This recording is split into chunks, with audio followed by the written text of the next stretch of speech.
प्यार और आकर्षण का फर्क। मेहंदी का कार्यक्रम चल रहा था। दिशा के दोनों हाथों में उसके साजन का नाम लिखने के साथ साथ सभी सखियां उसे उसके होने वाले पति का नाम ले लेकर उसे छेड़ रही थी। घर में सब रिश्तेदार रस्मों रिवाजों में व्यस्त थे। तभी दिशा की मम्मी उसके पास आई और उसके सर पर प्यार से हाथ रखा। आंखों में आंसू और चेहरे पर मुस्कान लेकर पूछा, तू खुश तो है ना बेटा? हाँ मम्मा, बस इतना ही बोल पाई दिशा। बेटी के माथे को चूमकर दिशा की माँ भी अपने कामों में लग गई। दिशा अपने मम्मी पापा की इकलौती और लाडली बेटी थी। उसके पापा कमल जी और मम्मी नीता जी ने उसे बहुत ही लाड दुलार से बड़ा किया था। कमल जी दिशा की हर ख्वाहिश पूरी करते थे। दिशा थी भी बहुत प्यारी, अपने माता पिता की समझदार और आज्ञाकारी बेटी। स्कूल पास करके दिशा का कॉलेज में दाखिला करा दिया गया। कॉलेज का पहला दिन था। जैसे ही उसने क्लास में प्रवेश किया, कुछ लड़के और लड़कियां उसकी रैगिंग के लिए बैठे थे। उन्हीं के बीच में सोहन भी था। सोहन कॉलेज का सबसे ज़्यादा हैंडसम लड़का था और सब लड़के लड़कियों के बीच में आकर्षण का केंद्र भी था। जैसे ही दिशा ने कक्षा में प्रवेश किया कि सोहन उसे अपलक देखता ही रह गया। दिशा के लंबे खुले बाल, गोरा रंग, तीखे नैन नक्श और ऊपर से नीले रंग की सूट में वो किसी आसमान से उतरी हुई अप्सरा जैसी प्रतीत हो रही थी। सबने दिशा से उल्टे सीधे सवाल पूछे और उसने हर सवाल का बहुत ही तहजीब से और सीधा सपाट जवाब दिया। लेकिन ना जाने क्यों सोहन कुछ बोल ही नहीं पाया। दिशा के जाने के बाद सोहन के दोस्तों ने उसको छेड़ना शुरू कर दिया। अब तो आए दिन सोहन दिशा को चुपके चुपके देखने लगा। अगर वो लाइब्रेरी में जाती तो ठीक उसके सामने वाली चेयर पर बैठ जाता और किताब की ओट से उसे निहारता रहता। जिस दिन दिशा कॉलेज नहीं आती उस दिन सोहन का भी दिल नहीं लगता। ऐसे ही कॉलेज ख़त्म होने को आया, लेकिन सोहन दिशा को अपने मन की बात नहीं कह पाया। फिर एक दिन दिशा कैंटीन में बैठी थी। उसे अकेले बैठा देखकर सोहन ने मौका पाकर पहले तो उससे इधर उधर की बातें की। बात ख़त्म होने के बाद दिशा जैसे ही जाने को हुई तो सोहन ने उसका हाथ पकड़ लिया और कहा, दिशा, जब से मैंने तुम्हें देखा है हर पल तुम्हारे बारे में ही सोचता रहता हूँ। जाने कैसे कशिश है तुम्हारे अंदर। जितना दूर जाने की कोशिश करता हूँ उतना ही तुम्हें अपने करीब पाता हूँ। तुम्हें देखकर मेरे दिल को एक अजीब सा सुकून मिलता है और जब तुम कॉलेज नहीं आती तो ना जाने क्यों मेरा मन नहीं लगता। आई लव यू दिशा।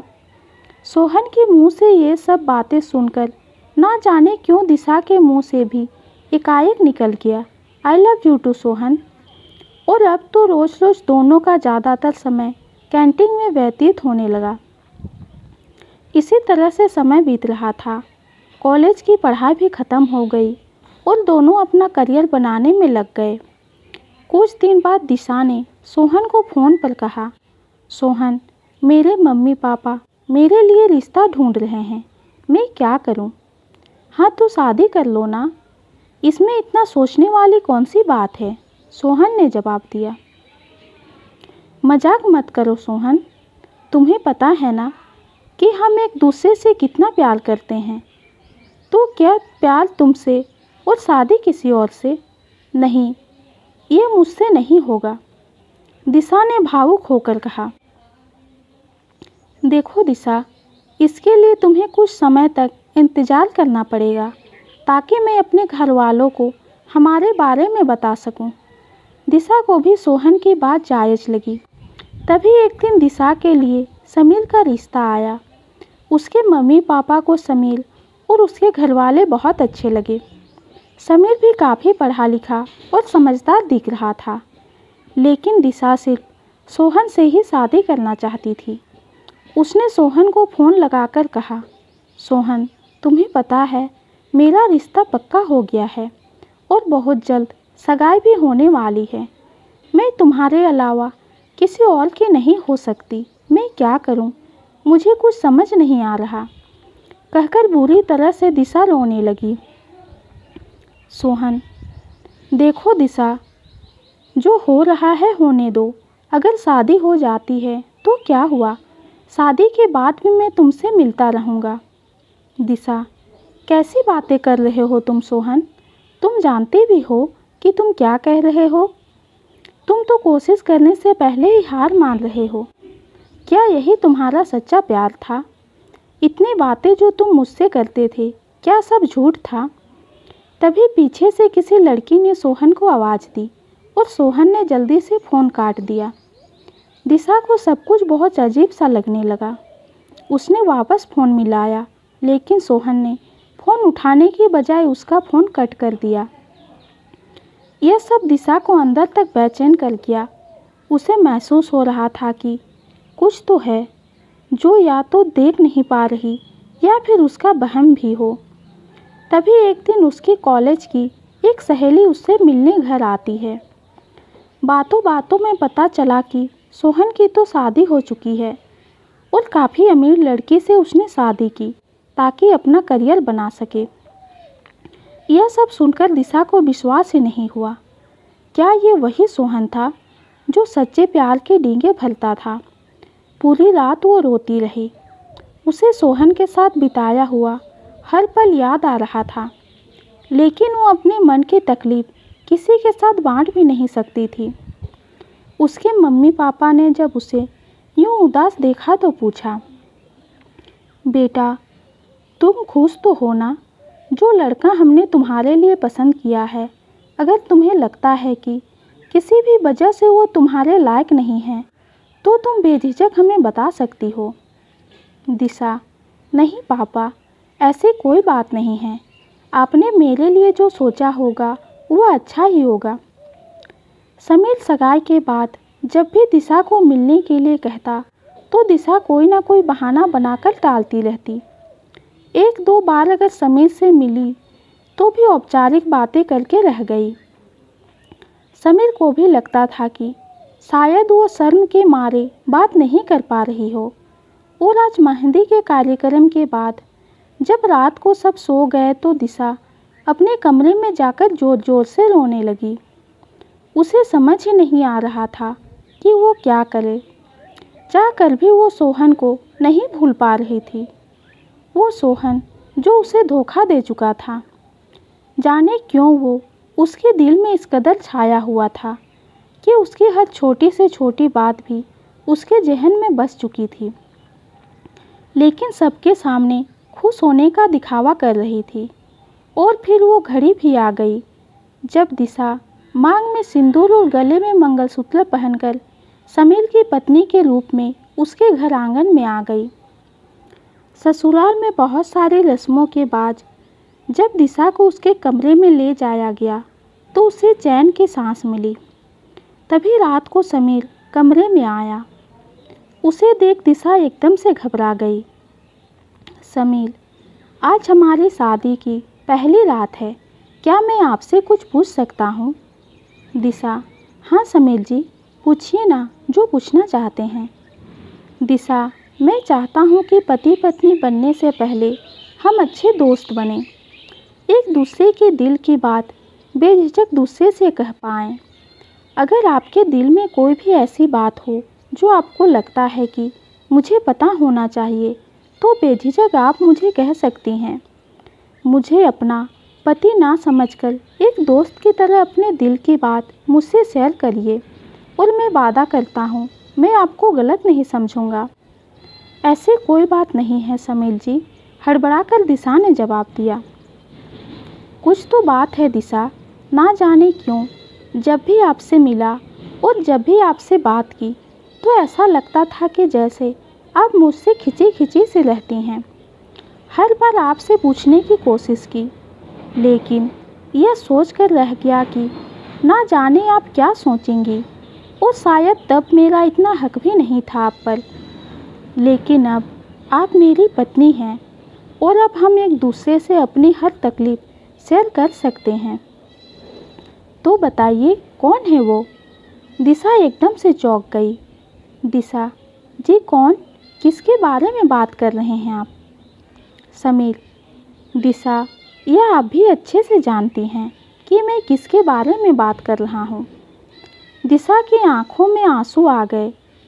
समीर ने उसका हाथ पकड़कर प्यार से बिठाया और कहा, बस इन्हीं आंसुओं की वजह जानना चाहता हूँ आपसे और वादा करता हूँ अब आपकी आंखों में किसी भी वजह से आंसू नहीं आने दूंगा। समीर की बातें सुनकर दिशा ने रोते हुए सब बात समीर से बताकर कहा, मेरे साथ धोखा हुआ है जिसे मैंने प्यार किया। मुझे पता ही नहीं चला कि उसके मन में क्या चल रहा है। वो मुझे बेवकूफ़ बनाता रहा और मैं बनती रही।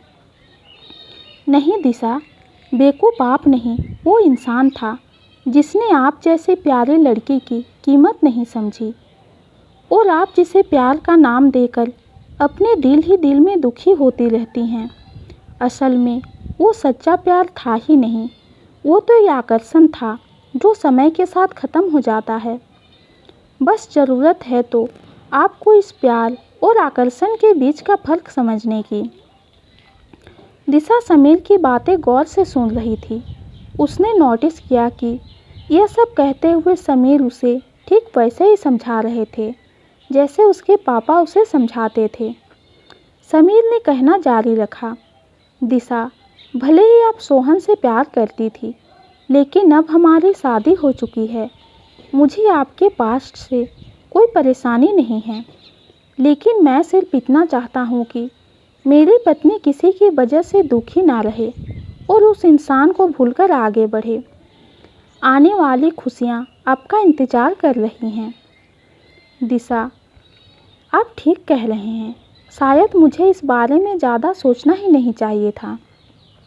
हाँ दिशा, मैं भी यही चाहता हूँ कि अपनी पत्नी को वो सब खुशियाँ दूँ जिसकी वो हकदार है। आज आपने अपने पूर्व प्यार के बारे में सारी बातें स्पष्ट रूप से मुझे बताकर मुझे अपनी यादों और अपनी ज़िंदगी में शामिल कर लिया है और इस बात की मुझे बहुत ज़्यादा खुशी है। धीरे धीरे दिशा ने यह महसूस किया उसका पति कितना सुलझा हुआ और खुले विचारों वाला इंसान है। समीर का प्यार और अपने लिए परवाह देखकर दिशा भी उन्हें प्यार करने लगी। फिर एक दिन समीर ने दिशा का हाथ पकड़कर कहा, दिशा मैं सिर्फ इतना ही चाहता हूँ कि धोखेबाज प्रेमी और झूठे प्रेम को भूलकर आप अपनी ज़िंदगी में आगे बढ़ें। दिशा समीर जी, जब मैंने फेरों के साथ विवाह वेदी में आपके संग बैठी थी और आपके साथ 7 फेरे लिए थे, उसी समय मैंने अपने पास्ट को पीछे छोड़ दिया था और सब कुछ भुलाकर पूरे मन से मैंने सिर्फ और सिर्फ आपकी हो गई थी। मेरा नाम आपके नाम के साथ जुड़ चुका है।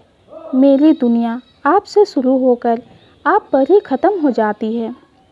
दिशा की बातें सुनकर समीर खुश हो गया, क्योंकि जब उसने दिशा को पहली बार देखा था तभी से उससे प्रेम करने लगा था और आज वो प्रेम पूरी तरह से उसका होने वाला था। समीर, क्या आप सच कह रही हैं? हाँ, मैं बिल्कुल सच कह रही हूँ। इतना भरोसा तो अपनी पत्नी पर करेंगे ना आप? थैंक यू सो मच मुझे इतनी अच्छी तरह से समझने के लिए। आई लव यू समीर, कहकर समीर के गले से लग गई। अब ये तो बता दीजिए कि यह प्रेम है या आकर्षण? समीर ने हंसकर कहा, हाँ हाँ धर्मपत्नी जी, यह प्रेम ही है और आकर्षण तो आपकी तरह हमेशा रहेगा। और इसी तरह दोनों हंसी खुशी अपनी ज़िंदगी बिताने लगे। ये कहानी आपको कैसी लगी कमेंट में ज़रूर बताइए। कहानी पसंद आती है तो चैनल को लाइक और सब्सक्राइब कीजिए। कहानी सुनने के लिए आपका बहुत बहुत धन्यवाद।